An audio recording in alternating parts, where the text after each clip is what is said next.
Hello, everyone, and welcome to today's podcast. My name is Duncan Okema. Today, we're going to be talking about Africa's nuclear and technological sovereignty, from resource riches to strategic power. And I'm going to start by listing the context. Africa is a global playing field. Africa sits on a paradox. It holds the world's richest mineral reserves: uranium, cobalt, lithium, titanium, and rare earths, yet remains technologically dependent on nations that need those very resources. While the 1996 Pelindaba Treaty bans nuclear weapons, it also symbolizes a deeper issue: Africa's constrained sovereignty in defense and technology. The world's major powers, the US, China, Russia, and Europe, compete over Africa, but not with Africa. The Africa's challenge is not resources, but it's about control. I'm going to start by giving the challenges facing Africa, and I'm going to start by structural dependency. African economies are built around extractive exports. Raw uranium leaves African soil to fuel Western reactors, but African cities still face power blackouts. This dependency was engineered through trade agreements, IMF conditionalities, and weak industrial policy. B, I'm going to be talking about intellectual property and technology barriers. Advanced defense and nuclear tech are guarded by global patents and export restrictions. Africa can freely import the hardware or knowledge required to develop critical technologies without external permission. C, I'm going to talk about political fragmentation. 54 states, each acting individually, lack a united defense or industrial policy. Divided policies mean weak bargaining power. One country can be bullied, but 50 cannot. External pressure and sanctions. That point number 4. Any move towards defense autonomy, even conventional weapons, trigger diplomatic backlash. The narrative of peace becomes a tool of control, maintaining Western dominance under the moral cover of stability. Number 5, I'm going to talk about brain drain, and this one is what can I say? This is what is being modernized and monetized right now by Western influences in Europe and I don't know other nations, but the West are more inclined to be doing this behind the curtains. You understand? So I'm going to talk about brain drain. Africa produces brilliant scientists, engineers, and nuclear physicists, but most work abroad. Talent flows out while dependency flows in. I don't know if you are understanding me. Let's move forward and talk about Africa's untapped potential. Number 1, I'm going to start by resource power.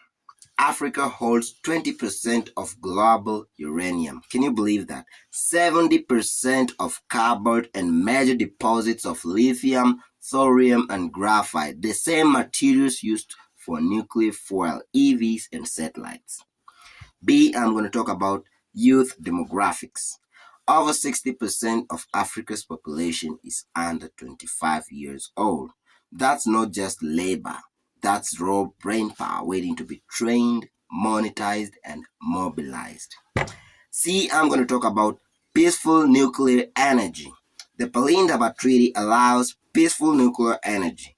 Africa can build reactors, medical isotope plants, and research centers legally, and in doing so, gain nuclear literacy and infrastructure that can pivot to defense if ever required. In doing so, they can gain nuclear literacy and infrastructure that can pivot to defense if ever required. The 4th point there, I'm going to talk about strategic non-alignment. Africa can exploit multipolarity, balancing Western, Chinese, Russian, and Indian interests to extract technology transfers, not just trade deals. Number 5, I'm going to talk about digital and space technology. Kenya, South Africa, Egypt, and Nigeria already lead in satellite technology, AI, and defense drones. Scaling that across the AU would create a continental defense grid, Africa owned and African ran. Um, but then we've got the limitations Africa must overcome. In my list, the one that tops there is corruption. Strategic resources often enrich elites, not nations. Short-term politics. 5-year election cycles kill 50-year visions. Foreign corporate capture. Multinationals control the mines, the logistics, and even data infrastructure. Lack of R&D funding. Less than 1% of the GDP is spent on research in most African states. These are not curses, they are correctable weaknesses if faced head-on with policy, discipline, and unity. The wise age, Africa's strategic compass. This is where I'm going to talk about what Africa can do. What Africa can do to reclaim itself for this from this chains of um, post-colonial eras like this one. Um, Africa doesn't need to build a bomb to be powerful. Let's understand that from my youth. I'm a youth, by the way. And we, as the youth of Africa, we envision a continent where every youth is peaceful with each other, interact with each other peacefully, and there is movement. I can just go to Egypt. I can have businesses there. I can go to South Africa, open my mall there, go to Nigeria, go to Senegal. Just peaceful. Just picture like the United States, these people, the intermovement between the states. If only Africa we implemented that. Huh? I don't know why it becomes hard for our leaders to just unite Africa under one flag. I just don't know why, but it's not even in their control, or even if they wanted. There are overseers that don't want such things to happen because they know that when Africa becomes one, the geopolitical landscape has changed forever. So the West Edge or Africa's strategic compass is that we don't need to build bombs to be powerful. We just need leverage. We need knowledge and control over resources. Here's the right edge to cling to. Control the minerals before they leave the soil. Build value chains. Refine uranium, process cobalt, manufacture chips locally, and export finished goods, not dust. Invest in nuclear literacy. Train thousands of African nuclear engineers, physicists, and policy experts. Knowledge is the weapon the West can't confiscate. Use peaceful nuclear programs as Trojan horses for sovereignty. Master the full cycle: mining, enrichment, reactor technology, waste management. That's strategic power disguised as energy independence. Form a unified African Defense and Technology Council. I don't know what the so-called AU does. Like they just meet there in those offices of them and make policies that don't even help make the life of an African better. It's so disappointing the leaders that we elect, they don't know what they're doing on them seats. And that's why, as the youth of Africa, we must stand strong to guard, defend, and safeguard our continent. Everyone is awakening. Africa is awakening. We can feel it in South Africa, we can feel it in Morocco, we can feel it in Egypt, we can feel it everywhere. Africa is awakening. And all we need to do is pass information of what we want and how we want to rebuild our continent and reclaim it from the hands of people who claim that they want peace for Africa while serving their interests. Picture a nation like the US. They disguise themselves as the global police. The global police. They're always everywhere. Building bases everywhere. Saying that They are doing it for Africa and for protecting American interests. What are the American interests have to do with our land? What what are these interests that what are these interests that make those American motherfuckers come to our continent? What do they want from our continent? Those interests, if they only define them, and I've realized that these interests they don't serve African interest. They serve Western interest. They serve European interest. They serve Asian interest, and that's why Africa will never grow on its own. So I'm going to talk about forming a unified African Defense and Technology Council, pool intelligence, research, and production. If Africa negotiates as one bloc, the world must listen. Leverage multipolar diplomacy. They play the power against each other. Extract technology, infrastructure, and trade concessions without aligning to any one bloc. Protect African scientists and innovators. Retain talent, create incentives, and build continental labs. The battle for the future is a battle for brains. That is what I want to tell Africa today. The battle for the future is a battle for brains, not a battle for, say, nukes, say, I don't know, weapons and all that kind of shit. We don't need that kind of shit as Africa. We only need the brains to bring US bowing to its knees. Because Africa, we have that power. We have that leverage. We can do what we want to do. We can ensure that Africa is always safe and peaceful and defensive at all times. We don't need America. We don't need the US. We don't need Europe. We don't need France. We don't need UK. We don't need, I don't know, China, Russia, North Korea. We don't need all those motherfuckers. We only need Africa. We only need unity. I'm going to talk about narrative control. If we stop letting outsiders define peace and progress, peace without power is dependency. So if we don't have power, we don't have peace. I don't know if Africans, you're understanding me here. Progress without ownership is servitude. I'm going to talk about the vision forward. What we, the youth of Africa, want, or what we should be sharing with our leaders, what we should be implementing in our nations, what we want for Africa. An Africa that owns its energy, powers its industries, trains its scientists, and protects its resources, and speaks with one voice in global diplomacy. It is not a threat to the world peace. It is a restoration of balance in world power. Africa's sovereignty will not come from building bombs. It will come from building systems, intellectual, industrial, and political, that no one else can switch off. And I'm going to start by Africa's sovereignty equation, power without permission. We don't need Western, European, or Chinese, I don't know, Asian permission to rewrite the destiny of Africa. The illusion of freedom. The illusion of freedom.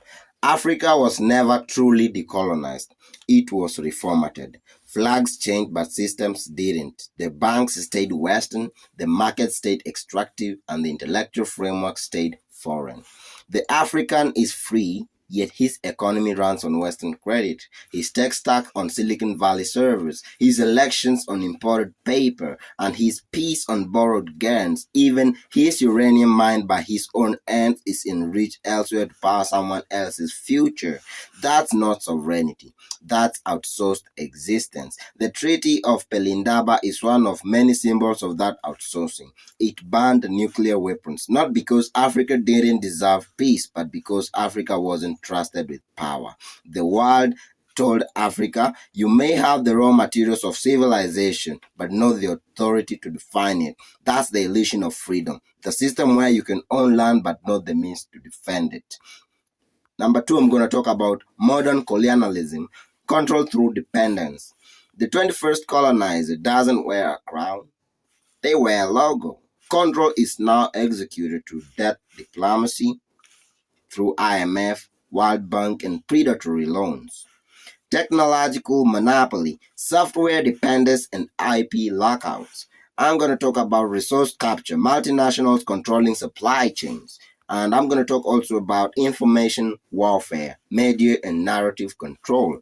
They don't invade with soldiers anymore. They invade with sanctions, terms of service, and development grants.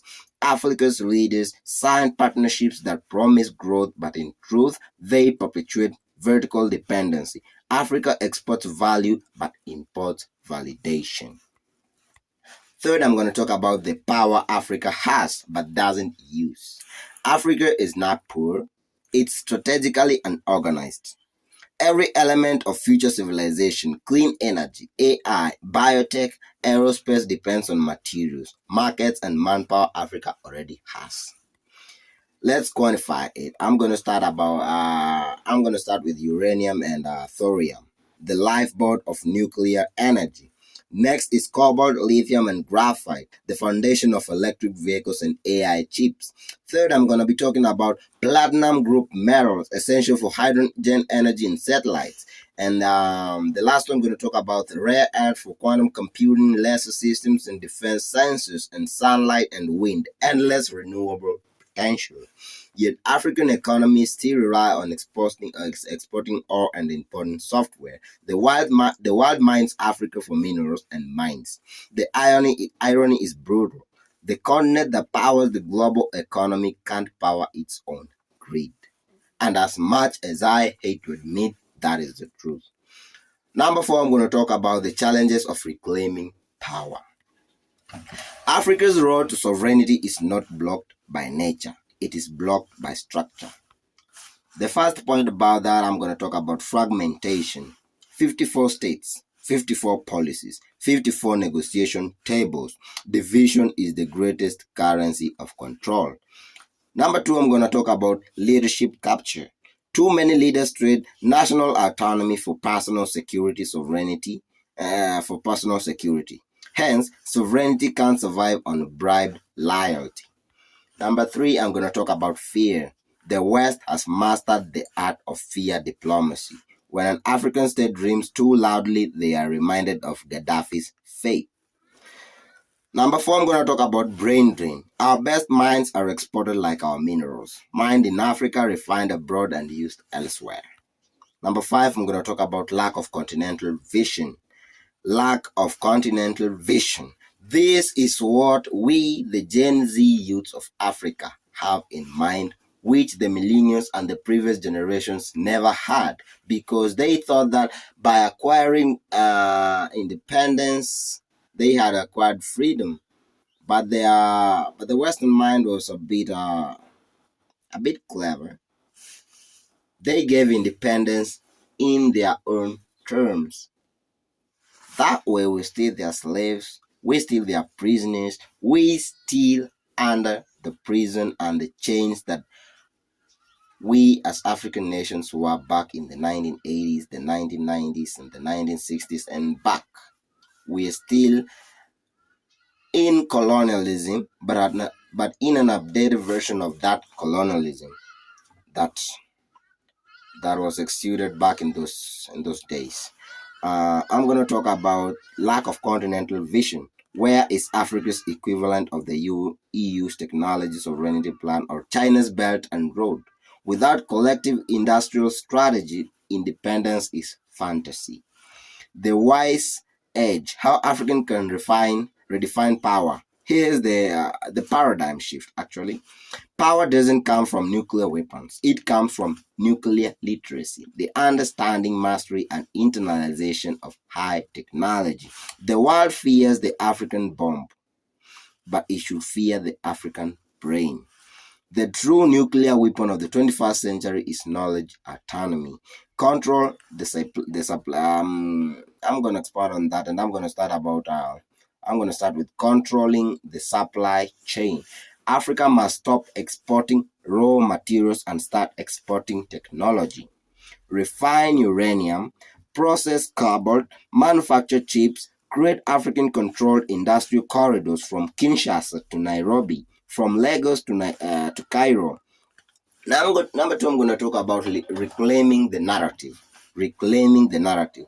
Peace isn't the absence of weapons, it's the presence of strength. Africa doesn't need permission to define its version of peace, progress, and prosperity. Number three, I'm going to talk about building dual use infrastructure. Use peaceful nuclear and aerospace programs as platforms for capacity building. A nuclear reactor for energy is also allowed for material science, AI, and quantum computing. Knowledge is never truly civilian or military, it's dual purpose power. Number four, I'm going to talk about forging continental alliances. Imagine an African technological alliance if they can only it's just a vague idea that I have, but if they can actually implement it, the AU, you know what I'm talking about, forging continental alliances could be more by way far. We could become one, we could be unified, and we could attain unity and peace throughout the continent. Imagine an African Technological Alliance, ATA, a joint entity controlling patents, R&D, defense innovation. If one country falls, the others hold the line. Unity transforms targets into power blocks. I don't know if Africans are understanding me. I don't know if Africans will ever listen, but as a youth of the African continent of this era, I will never keep quiet. I will never keep quiet. We have the potential, but we just don't want to explore it. I'm going to talk about diplomatic judo. That's my way of calling it. Diplomatic judo. Instead of rejecting the global order, we bend it. Leveraging rivalries. Play China, we play the West and Russia off each other to extract technology transfers, not donations. Africa doesn't need aid, it needs access. Retain the genius. Retaining the genius of Africa. Protect scientists the way others protect gold. Fund African think tanks, labs, and startups. Make intellectual property an export commodity. Number seven, I'm going to talk about cultural awakening. And this is happening across Africa. Everyone knows it. It is happening across the whole continent of Africa. Cultural awakening. The Gen Z of Africa in this century right now, they are experiencing something I can describe as a cultural reawakening. True power requires psychological independence. Africa must unlearn inferiority and rebuild the collective self-image of a maker civilization, not a market civilization. The long game. That is point number four. In Africa, if Africa unites its resources, intellect, and strategy, it doesn't just rise, it rebalances the planet. A sovereign Africa changes everything. It redefines global trade routes. It breaks the monopoly of the G7. It sets the terms of energy diplomacy. It dictates the future of tech ecosystems. But to get there, Africa must learn a truth no colonizer wants it to know. You don't have to win wars to be powerful. You just have to be indispensable. Africans, we must be indispensable. Africa already is. It simply hasn't acted like it yet. That is the truth. I'm gonna talk about my final thought. What my opinions are about this, and let me start by saying that the world has long underestimated African because Africa has underestimated itself. The real revolution won't come from protest but from mastery. The quiet, unstoppable rise of a continent that learns, builds, and controls its own future. Africa's task in the 21st century is not to ask for a seat at the table. It's to build the table, design the tools, and write the rules. This one, I'm going to talk to my president, His Excellency Dr. William Samoei Ruto. Instead of asking for seats in the UN, we should build the seats. We should build the table. The table should first of all envision all African leaders. I don't know if everyone is understanding me. We should build the table, design the tools, and write the rules for Africa before scaling it out. Okay?